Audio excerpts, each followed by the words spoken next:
I went from addict to multimillionaire. In today's vlog, we're back in Kelowna. I'm launching a youth program called King's Club where we'll teach young men how to become entrepreneurs. King's Club was transformational for one kid in particular, and that's when we went to PT Domination, where Dan shared 2 questions that every CEO should ask their team.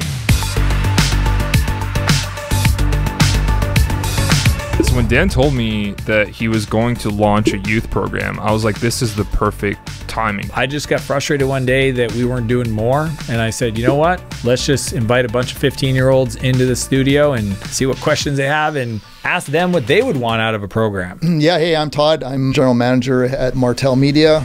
As we like to say, Dan's the talent, and I run the biz. First of all, I thought it was a great idea. I mean, getting youth here, you know, it's one thing for us to sit here and talk to one another, but now we're going to be talking to youth. Yeah. How do we handle that? Hello, gentlemen. I'm Dan. Nice to meet you. I'm Luke. Hey, Luke, what's up? I'm Owen. Owen, Luke, Owen. Josiah. Josiah. Rua. Rua. Sweet. This is fun. Team, you guys can introduce. We got name tags, so we're going to remember everybody. And then these kids show up. I mean, they're all young cats wanting to do better with their lives. They were very respectful young men. I would love to figure out what does a 15, 16, 17, 18-year-old kid want to learn from me? Because I have assumptions. But I learned a long time ago, if I don't work backwards from the customer, then that's a failed strategy. Oh, yeah. All right, you guys got name tags? All right. You guys literally sit anywhere. I don't know if you're allowed to drink energy drinks, but if you are, I do have some. I've never started a program. I've honestly always plugged into existing ones, but I knew this is exactly what I was meant to do, but I didn't know how it was gonna go. Let's do this. It's funny, it's interesting trying to get in the mind of a 15-year-old. We didn't do a lot of prep. We had an idea sort of what we were going to talk about, and then it was just kind of flowing from there. But why don't we go around? I'm just curious, what are your aspirations in life? If that's, you know what I mean? I'm just curious, like, what do you guys want to do in the future? Each of these kids had such thorough and unique answers. Some kids wanted to start a business in trades, and some kids wanted to excel in academics. I want to go to Silicon Valley to essentially start the next tech startup that can disrupt the entire industry, that can move civilization forward. I want to start my own shopper business, like some trades shop of some sort. I'll bench 2 plates before next year. Now we're talking. That's what, 225? What is that, 225? That's cool, Luke. Here's my follow-up question. Think about what you guys just said you want to do, and then what do you think the hardest part for you is? Jesse, what do you think? I think the hardest part for me would be to start. Just a fear of failure. Probably deciding what exactly I want to do.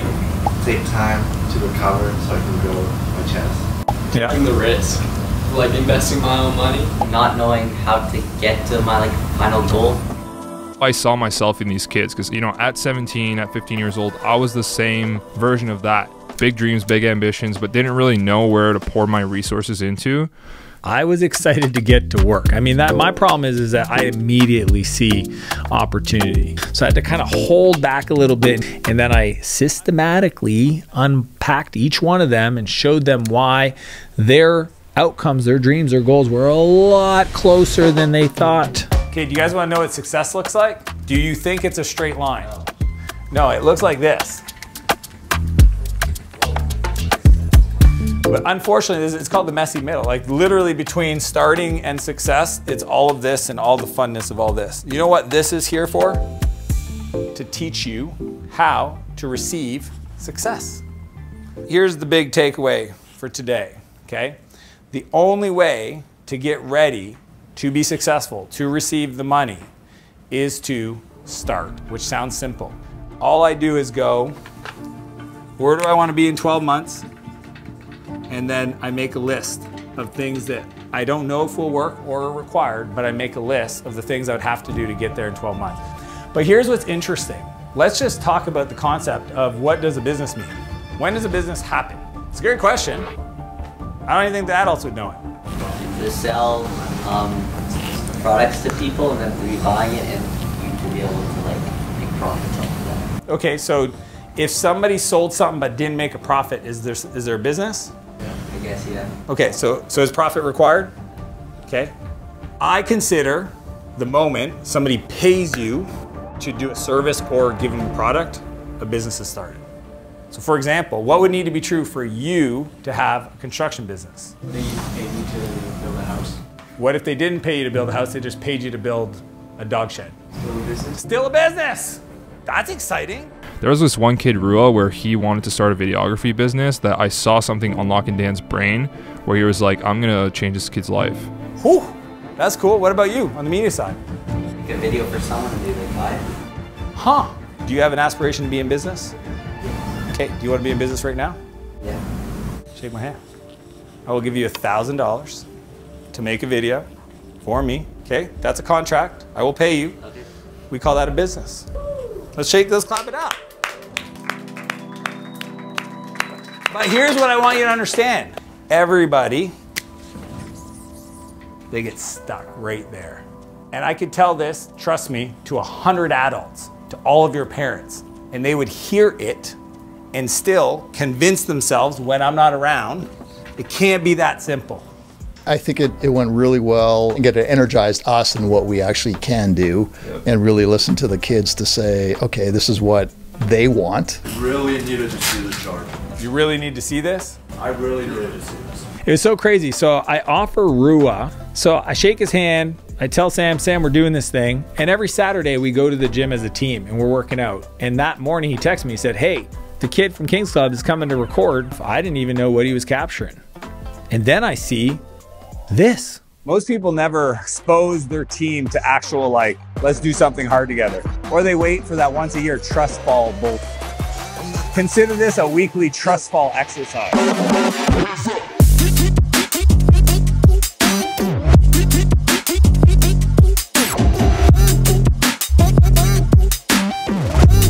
He won't stop. He'd rather die. Some say he has the sickness for the thickness. Whoa! It captured the essence of what we do. So I'm just excited at the pace I think we can move. Like, they were way more receptive and ready to make change than I think I initially thought. Yeah, you guys started chat, connect, keep it up. Appreciate you coming. Thank you. Thanks, Guys are starting businesses.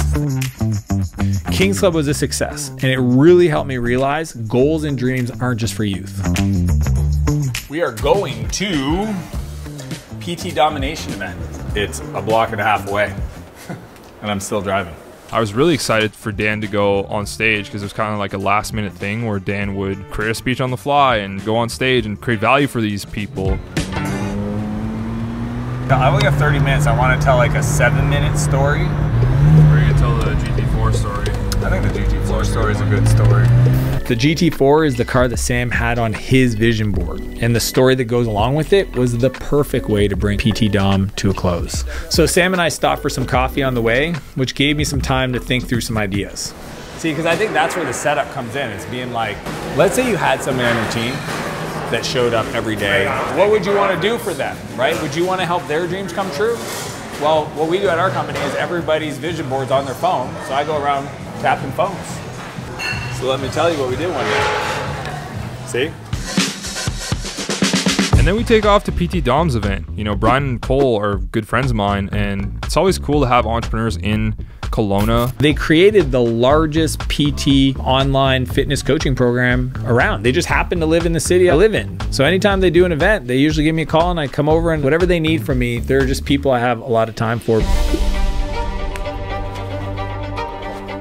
So Dan takes the stage, and these people aren't jokes. You know, they're real personal trainers, people in the fitness space. I think there was a really cool vibe to the room, and that made Dan share some stuff that, you know, he doesn't share really often. So this is somebody that I look up to a lot. This is somebody that Cole looks up to a lot.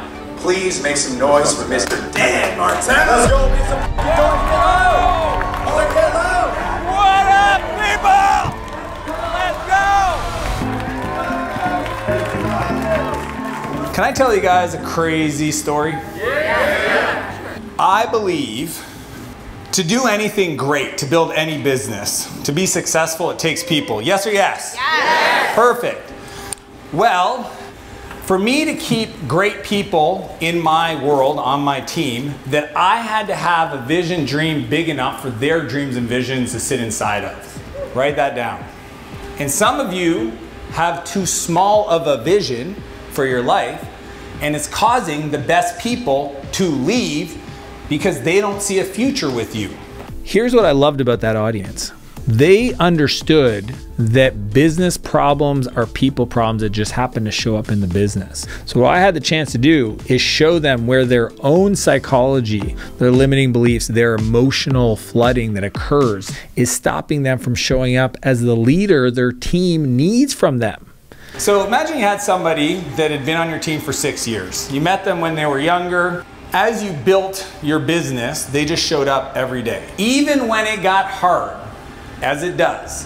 I want you guys to understand, I'm not gonna sit up here and do success theater. You never had to question their loyalty. Doesn't that sound awesome? Yes or yes? Yeah. Exactly. One thing I do that I want to encourage you all to do is sit down with your team and ask them what their 5-year dreams and goals are. What you'll discover is most people don't know. You want to ask them 2 areas. One, professionally. What do you want your title to be and how much do you want to be making? That scares a lot of entrepreneurs. Because what if they tell you a number that you can't even imagine paying somebody? In 5 years, what do you want your role to be and how much do you want to be making? The second part is, what do you want to achieve? 5 years from now, what do you want to achieve? So they'll say, I don't know. Well, pretend you did. That's my favorite response. And they'll say things like, well, I don't know, maybe buy a house. And then this is where you go, okay, what kind of house? What neighborhood? Tell me about the house. They're like, I don't know. I've never even thought about it. Let's start thinking about it. So one of the fun things that I do, and I encourage you guys to do with your team, is once you help them crystallize their vision, have them create a vision board, or at least put a thing, outcome, achievement, on the wallpaper of their phone. So on my team, everybody has their goals on the wallpaper of their phone. So how hard do you think my job is to walk around and I see a phone on the desk and I just tap it? Oh, all right, gotta know what you want. Tap, okay, we're good, right? Here's why. If you help them visualize their dream and they can see how helping you gets them their dream, you'll never have to wake up every day to motivate them.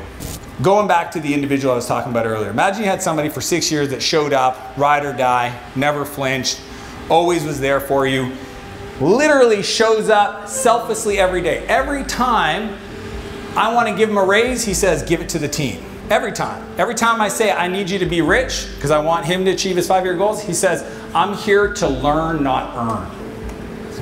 Whew.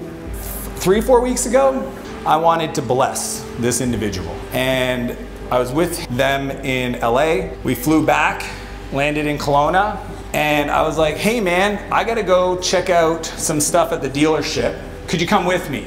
He's like, what, are you buying another car? And I'm like, well, they got a couple cars they want me to buy. I'm gonna go look.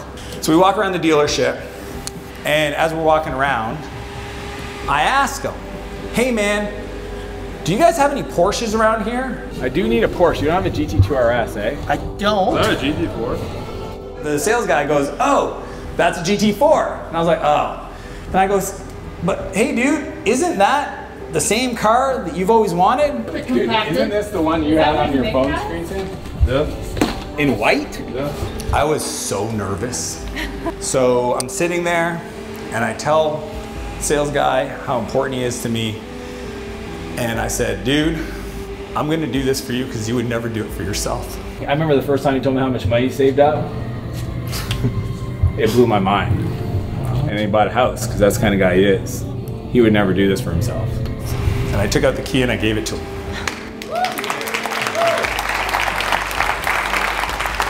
It turns out it is 10 times more fun to buy a supercar for somebody else than for yourself. I'm just saying. Want to hear the crazy part about this? He's 22 years old.